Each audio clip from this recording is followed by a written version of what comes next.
Hello, and welcome to this talk titled Machine Learning with MATLAB. My name is Abhishek Gupta.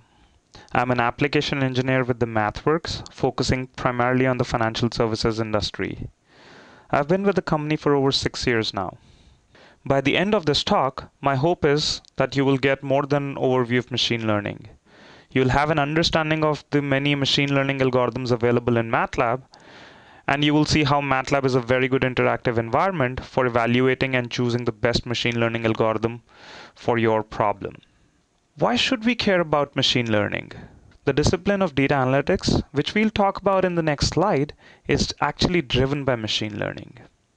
In machine learning, one trains an algorithm with initial data and then use the resulting model or knowledge to predict outcomes or classify new information.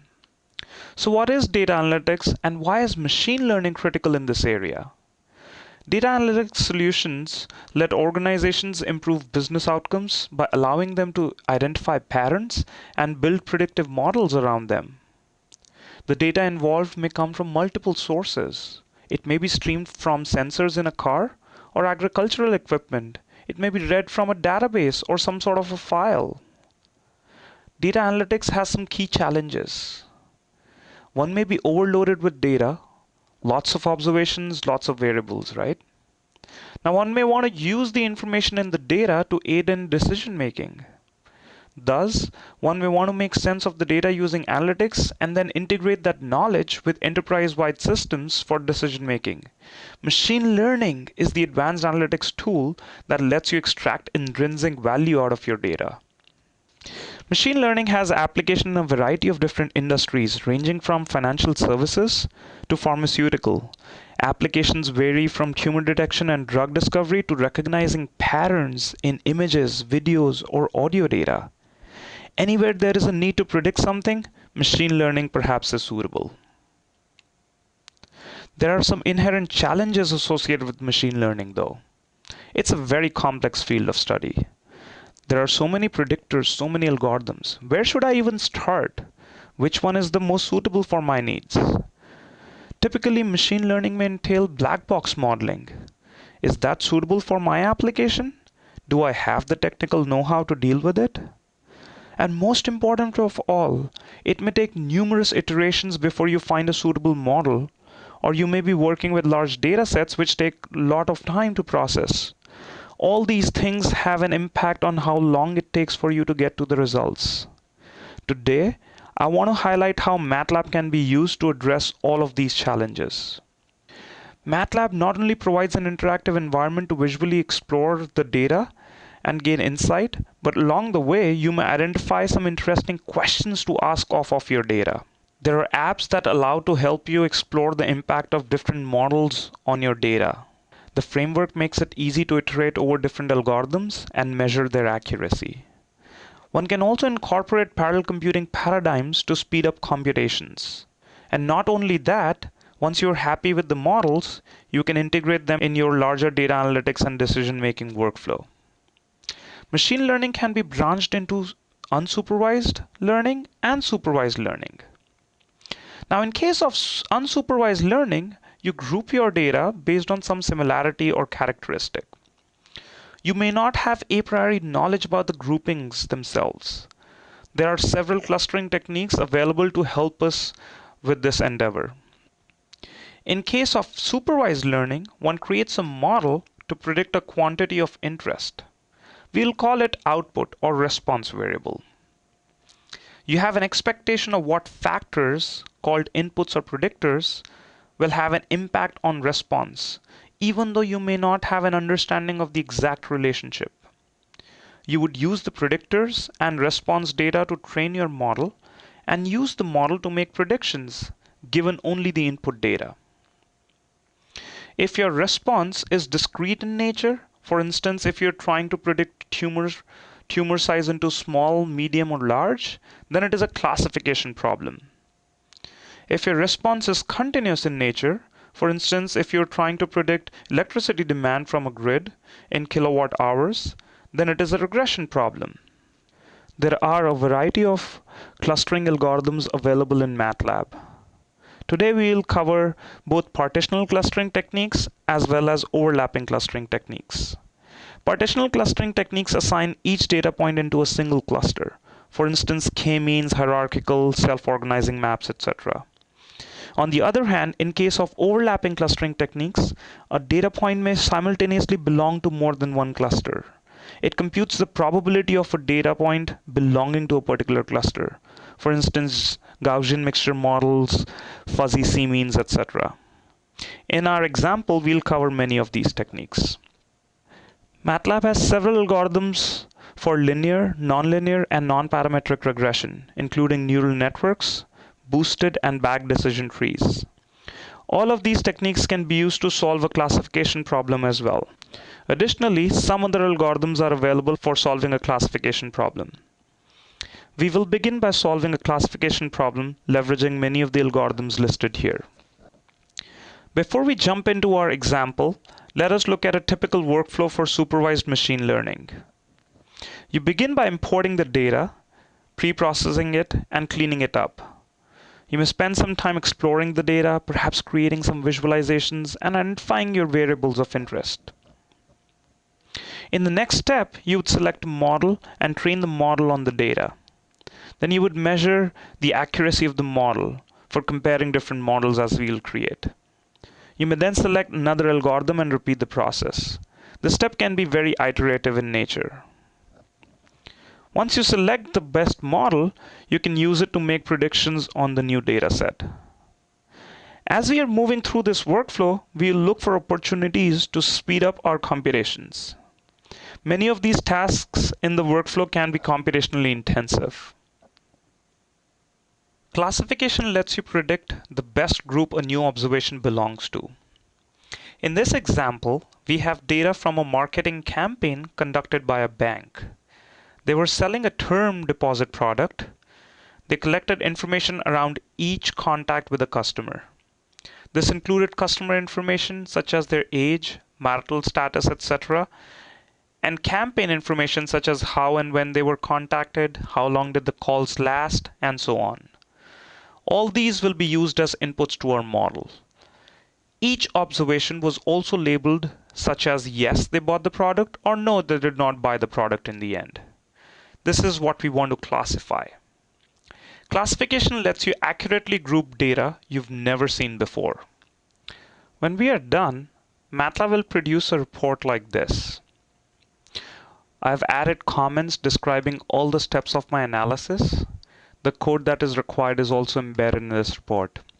Any visualizations that were created are also part of this report. In this case, we have our data in a CSV file. MATLAB has a lot of interactive tools to read in information from various file formats. Here, MATLAB figures out that this is a spreadsheet and it has launched a very intuitive tool for me to work with it. Notice that my data contains both numeric information as well as text. Tables are an excellent container to work with heterogeneous data. I can bring this data into my workspace with a click of a button.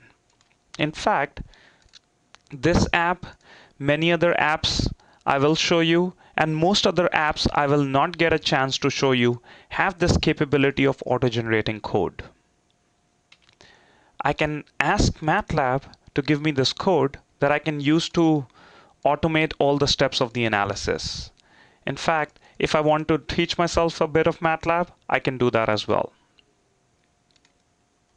I'm not going to save this file as I've already done that. Now I can look at the data itself, but I personally like to look at charts, visualize the information. You can see right here that MATLAB has this capability to create simple line charts, bar charts, histograms, 2D graphics, 3D graphics with a click of a button. Let's plot a couple variables, let's say age and bank balance, with respect to whether people bought our product or not. Here, I can get some insight into the data itself as I'm creating these visualizations. Perhaps I can ask myself a question. Do people with higher bank balances don't tend to buy our product? Maybe it's something for us to investigate more. I can create these various visualizations to build my intuition around the data as well. And notice as I'm interacting with any of these components on the desktop, MATLAB is giving me the commands to help me learn some of those things. Now, the information here in this variable contains both my predictors as well as my responses. My response variable that I'm trying to predict or classify in this case is in this last column labeled y. I can pull that information out into vector y, and I'm going to create a matrix x which will contain all the information about my predictors. The functions that I'll subsequently use is going to make use of that data. Now, instead of typing everything here, I'm going to open up a script where I've done all the work. I'm going to execute this code section by section. Here in this first section, I'm making use of this auto-generated function to pull in this information from the file. In this next step is where I'm breaking up my data into test and training set.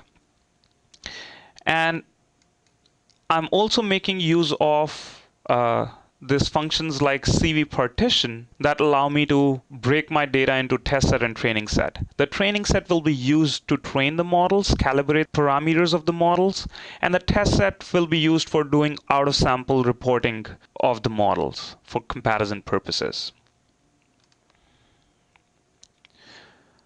I can also look at the tabulated results, and I can see that this data is pretty skewed. 90% of the people have chosen not to buy the product. About 10-12% of the people have actually bought the product. And you can see when I created my training set and test set, I have similar counts for the data. Since I have this data, I'm going to make use of this app to get started. I will start by building a neural network-based model.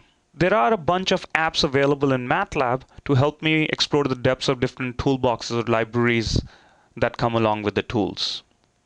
I'm going to start out with the neural networks apps. Neural network has a clustering app, regression app, as well as an app for me to help classify my data. This pattern recognition app does that for me. I can provide it my inputs, my predictors, my outputs, or my targets, or my response. These different observations are along the different rows. These algorithms further break down the data into training, validation, and testing set. I'm going to go with the defaults here. I'll create a one hidden layer 10 neuron network, again sticking with the defaults. And once I'm happy with my selections, I can train my network. In fact, as the training is going on, I can look at the changes, how it's making progress while the training is happening. I can wait for the training to complete, but here I'm going to just stop the training in between. If I was not happy with the results, then I would retrain the network. If I was happy with the results, I can actually create functions to integrate with, let's say, my Simulink model or a larger application that I was trying to deploy. I can even generate a function to look at the weights and the biases of my network. I'm not quite ready, so I'm going to move on. Here, I can save my results to my workspace. I can even generate code to redo this work. Again, it'll help me with the automation part. I can look at the code the way MATLAB is setting all those options, pretty much the things that I had seen in those different screens. I can look at this function in more detail in the documentation. This is a very typical documentation page with brief calling syntaxes, more elaborate description, the different training algorithms, and these different options. One of the options that I want to highlight here is this use parallel and the use GPU flag that you can set. These flags allow me to throw more hardware resources if they are available on the problem itself. What I did next in this particular script was I created a function out of the code that was auto-generated. And I made this little change where I set up my use parallel flag. I can execute the code here. It's going to speed up because it's making use of multiple workers that are running on my machine. Once I have the trained network, I can make it to use predictions. You would notice that I can make these networks return a score. These scores can be used to create the predictions. Here, I'm making a simple assumption that I'm rounding the scores. Anything above 0.5 is going to be marked as people who are going to say yes to my out-of-sample data set. Otherwise, they're going to say no. And I can see that in 90% of the cases, I have it correct. Perhaps I want to look at the confusion matrix. Look individually, how am I doing there? This clearly shows that I'm able to predict the people who are saying no very, very well. However, the people who are saying yes, I'm doing a fairly poor job. Only 31% of the times I have that correct. Now, if I was the person who's designing this marketing campaign, I would perhaps be more interested in the people who will say yes. But why round the scores? Why use 0.5 as the threshold? Why not use 0.1 as the threshold? What happens if I do that? Wow. Quickly I noticed that 85% of the times now I'm able to correctly predict the people who are going to say yes. Of course, it comes at a cost. My prediction rate for the people who are going to say no goes down. Why even 0.1? I can generate these receiver operating characteristics. This function curve here does all that, tries different thresholds, and generates this curve for me. I have the true positive rate versus the false positive rate on this chart. Now it's up to me how I make use of this chart to pick up the different thresholds. Let's say I was designing a bank marketing campaign, which was fairly cheap. I just wanted to make sure that I get everybody who's likely to say yes. I could pick up a point on this chart where I get 90 or 95% of the people who are likely to say yes. And of course, only 30% of the cases I would get it wrong. On the other hand, if I was designing a marketing campaign which was very expensive in nature and I did not want to get anything wrong, I would pick up a threshold right here on this curve. I'll get 40% of the people who are likely to say yes to my request, and I'll get it only 5% of the times perhaps wrong. So it depends on me how I make use of these charts. Now, as I write code here, MATLAB produces these context-sensitive tabs, and I can publish this code into a report. By default, MATLAB is going to generate an HTML file. I could have as easily generated a PDF or a Word document here. Notice my comments have turned into formatted text. MATLAB has automatically introduced a table of contents for me, and everything else part of the analysis has become a part of this report. Now you can see how I have automated all the steps of the workflow here, from pulling in information to doing the analysis to auto-generating a report which I can share with other people. Now, after this, I went ahead and tried all the different classification techniques that I had shown you on the slides. Instead of running through them here, I will open up a report where I've done all the work. Notice that after neural networks, I tried all these different machine learning techniques, from logistic regression models to decision trees and bagged ensemble algorithms. The philosophy that I applied going through these was exactly the same. Let's discuss one of these in more detail. Let's say we look at discriminant analysis. How do I even find out what are the different functions available to help me with this machine learning task? This is again a good time to go towards the documentation.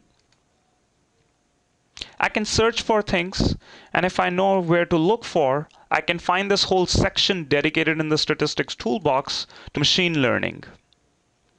Right now we are interested in supervised learning techniques, so I can find all the different functions available right here. I can find all the functions, let's say, associated with discriminant analysis. That'll help me with this task.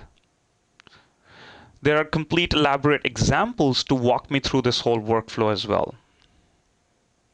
Another aspect in the documentation is this page which compares the different algorithms. You'll find it very helpful when you're deciding which algorithms to employ based on the data that you're working with. There are some suggestions to pick in ensemble algorithms as well. So here, as I'm applying each of these classification techniques, all I do is find the function to train my data.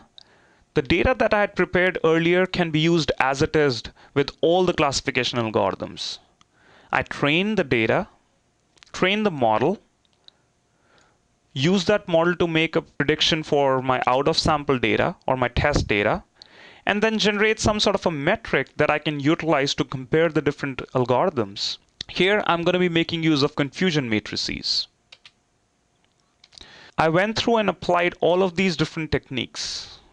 Wherever available, I even employed parallel computing, the use parallel flag, for instance with decision trees or ensemble learning. Then I created this chart to compare my results. I want to quickly visualize all the results. These are all the default predictions from each of these classification models that I utilized. And I can quickly compare them right here. The dark blue bars are essentially corresponding to the people who said no, and the light blue bars are corresponding to the people who said yes. I may be interested more in the light blue bars towards the right side. And of course, you can imagine if I chose another threshold based on the scores that were returned by each of these techniques, I can move these bars up and down as needed. This is just one snapshot of that performance curve for all of these techniques. Similarly, I computed and plotted all the receiver operating characteristics or ROC curves for all of the techniques. And you can see that different techniques in different regimes are behaving differently. So for instance, in this regime, neural networks happen to be doing the best, whereas somewhere here, my back decision trees are doing better. I'm not forced to pick and choose one of these techniques.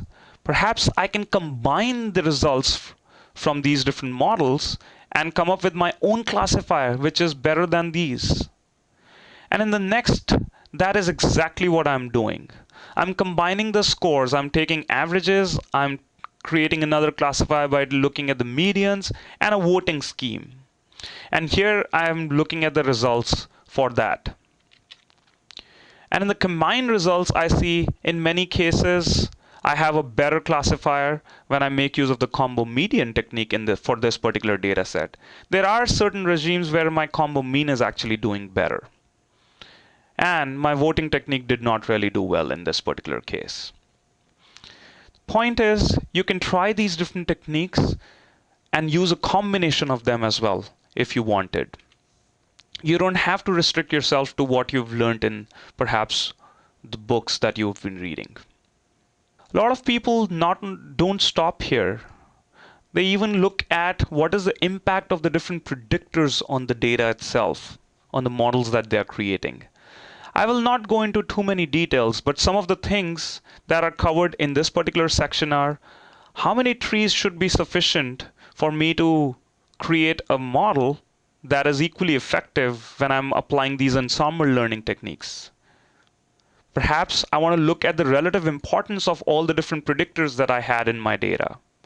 Perhaps I want to create a more parsimonious model by making use of these techniques such as sequential feature selection and come up with a model which is almost as good as my full model. This will not only help me better with understanding the model that I'm creating, but it's going to be computationally less intensive as well, so I can get to the results faster. You can look at this in more detail at your own leisure. In this example, we went through a number of different classification techniques available in MATLAB, and I made use of the documentation to identify these things and understand what each of these techniques are doing. I made use of these visualizations and apps along the way to help me with my results. And wherever possible, I made use of additional hardware resources by setting up a flag. Biggest benefit that you're getting when you're making use of MATLAB is that you can focus on the modeling tasks. All these algorithms are already built in. You don't have to worry about looking for their accuracy. You have support available if you don't completely understand what each of these things are doing or how should they be utilized. Let's look at clustering example as well. Clustering lets you segment data into groups based solely on similarities in your data. In the screenshot, this two-dimensional data has been clustered into different groups identified by different colors. In the next example, we'll do something similar. Our problem is much more complicated as we'll work with 4 or so predictors and many more data points. To begin with, it is hard to even visualize such data. This example is based on a customer use case. Here, we want to cluster a bunch of bonds together based on some characteristics. We will look at partitional and overlapping clustering techniques. Another key challenge is to decide the number of clusters that naturally exist in the data. We'll look at some ways to determine that.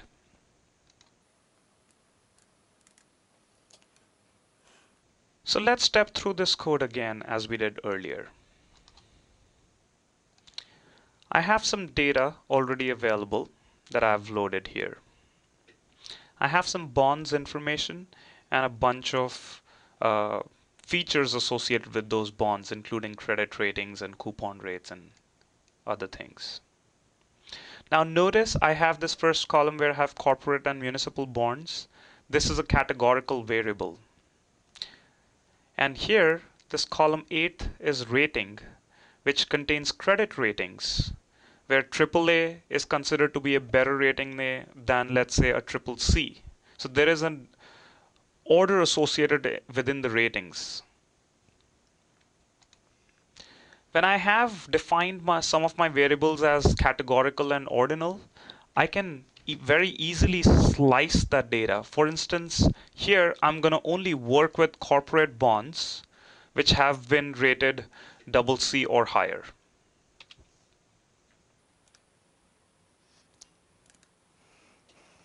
Now I can again create different kinds of visualizations to look at the data itself, build some insight.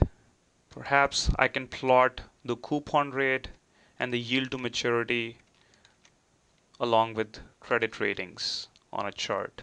And here I can quickly see that my higher rated bonds like AAAs have a much lower yield to maturity and a coupon rate versus poorly rated bonds, which are towards the right top corner side of this chart. Now, instead of using all of the different features, I'm going to just pick out 4 features from this data set. I'm going to assume that coupon rate, yield to maturity, current yield, and the rating should be sufficient for me to cluster the data. Now, once I've prepared my data, this is what the matrix looks like. I have the different observations along the rows and the different features that I want to work with along the columns. Whenever you're working with any data set, finally, once you have prepared the data, this is what it should look like. A matrix with observations and features. Now here, I went ahead and applied both partitional as well as overlapping clustering techniques. So here, in this case, I applied k-means, hierarchical, and neural networks self-organizing maps as the partitional clustering techniques. Partitional clustering techniques return the index to which each observation belongs, or the cluster number to which each observation belongs. On the other hand, overlapping clustering techniques return a matrix containing probabilities. The probability each observation belongs to a particular cluster. Here I applied fuzzy C-means and Gaussian mixture models to this data. First, I start with k-means. Now when you're applying clustering techniques, you have to define the similarity metric what defines the closeness of the different observations. Typically, it's also known as the distance metric. So if I look at the documentation for k-means, you will notice that there are a series of different distance metrics that you can apply. And again, there are a lot of other options, including the use parallel option that I can apply to speed up computations.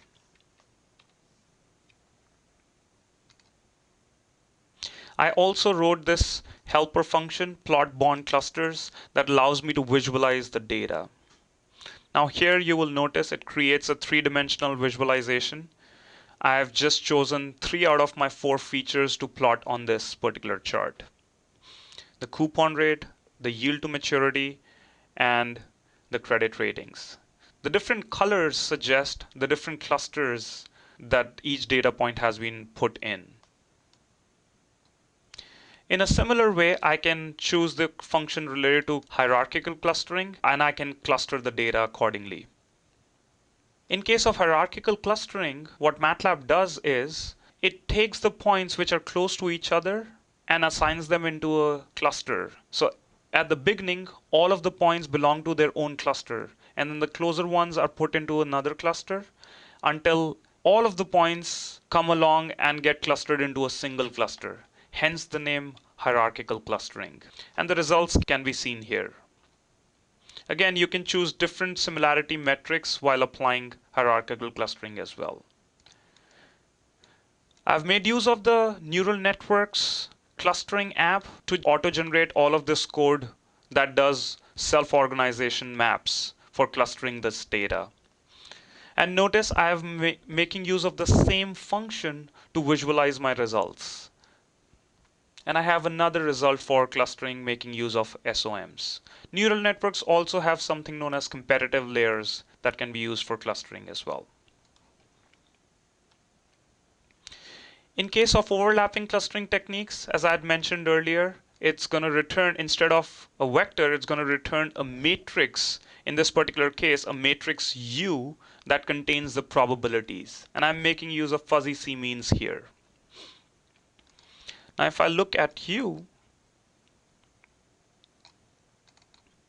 it contains 3 rows corresponding to the 3 clusters I had requested and the probability that each observation is going to belong to a particular cluster right here. The first thing I did was I just wanted to visualize the data if I was to partition the data into each of these clusters based on the highest probability, and then use my same function to visualize the results. And I can see what, based on the highest probability that a point is going to belong to a cluster, this is what it's going to look like based on FCM. Of course, I may not want to use the results in that sense.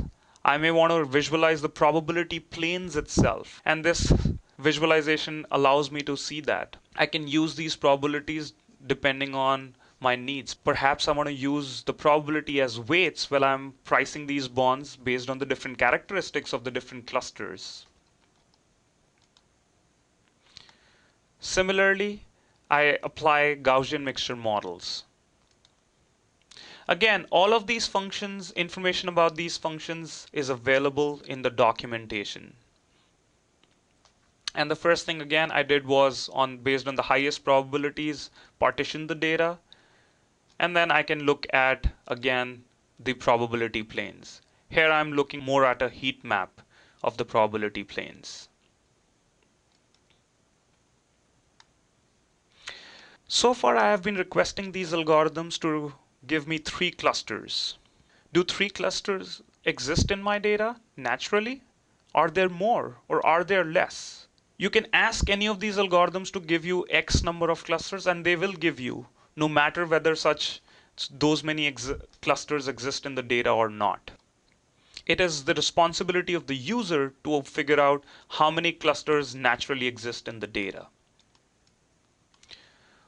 One way, here I'm looking at some of the partitional clustering techniques, k-means and hierarchical clustering. They return the distance metric that I used to partition my data between these points. On the top chart, for instance, I have plotted the distance metric associated with hierarchical clustering. I sorted all the points based on the cluster number and the distance metric and plotted them. I would expect that all the points within the same cluster are going to be close to each other, so the distance metric should be small. So in this particular case, it should be darker shade.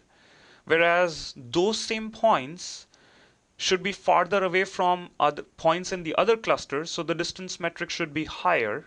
And so I would expect those points from the other clusters to be brighter in shade. So I would actually expect a block diagonal sort of a pattern to appear in this chart.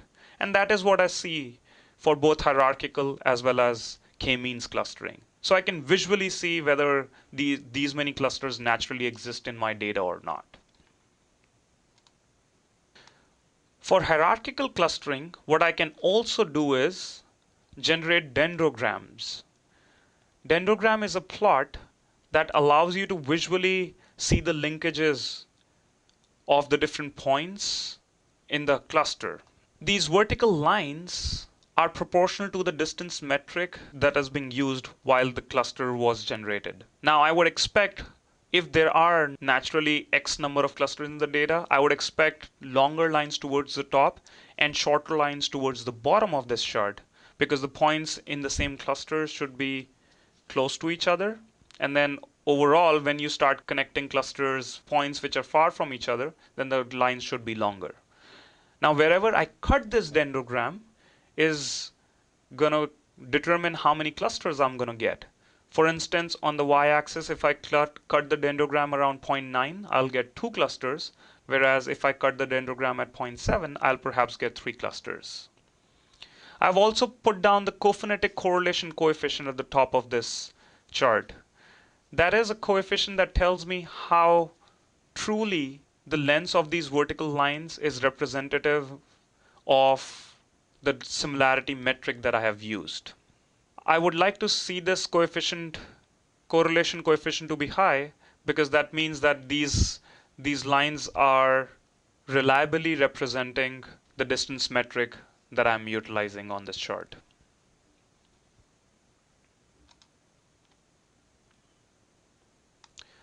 One can also make use of silhouette distances. So in this particular case, I have made use of k-means clustering and computed the silhouette distances for the different number of clusters I was creating. For instance, here, if I make use of 2 clusters, I can see these points are sorted by the cluster number on this chart, and the silhouette values are also ordered. So the higher the silhouette value, the more confidence you have that this point is going to belong to cluster number 1 right here. For these points where the silhouette value is low, that tells me that these points have been marked by the algorithm into cluster number 1, but the confidence isn't that high. They're pretty close to the points in the cluster number 2 as well. And you can create these charts for as many clusters as you create. So next, what I did was I created 2 through 15 clusters and plotted the average silhouette values on this chart. And you can see here that the average values are fairly high for 2, 3, and 4 clusters, but they suddenly drop when I create 5 clusters out of my data. So that tells me there are perhaps at most 4 clusters in this data, not more.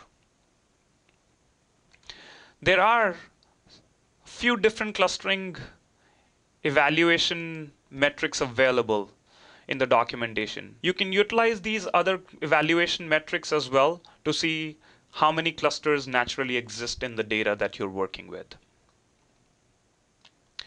Again, in this particular case, I went through and applied a bunch of different unsupervised learning techniques and made use of visualizations to quickly understand better the whole analysis. All of these functions that I have been utilizing are actually white box. Essentially, I can open up any of these functions that I have utilized and look underneath the hood, the code, if I wanted. So you can put breakpoints in the code, step through the code, and exactly see how we have implemented everything. If you like what you see, but there are some things that you would want to change, you can always save these functions with a different file name and apply your changes. And I was able to quickly go through these different techniques and get to my results. So far, I showed you how machine learning in MATLAB lets you overcome challenges of loss of productivity, extracting knowledge from data, and computation speed. We looked at how you can achieve high productivity from data preparation, interactive exploration, and visualization in MATLAB. The machine learning algorithms that are available provide both depth and breadth in classification, clustering, as well as regression techniques. And you can further improve performance by leveraging parallel computing. Today, I did not get a chance to talk about deployment and enterprise-wide integration. MATLAB makes it possible to use your machine learning models in production via push-button deployment. Also, by using machine learning solutions provided by MathWorks, you mitigate technology risk by getting access to high-quality libraries, technical support, training, as well as advisory services when needed. There are many machine learning resources available on mathworks.com. To begin, you can visit the machine learning page that has links to videos and introductory examples. Some of these webinars provide more detailed examples on regression, classification, and clustering. We also have several application-specific webinars for machine learning in life sciences, energy forecasting, and financial credit risk modeling. Thank you so much for listening. If you have any remaining questions, please type them in the Q&A panel.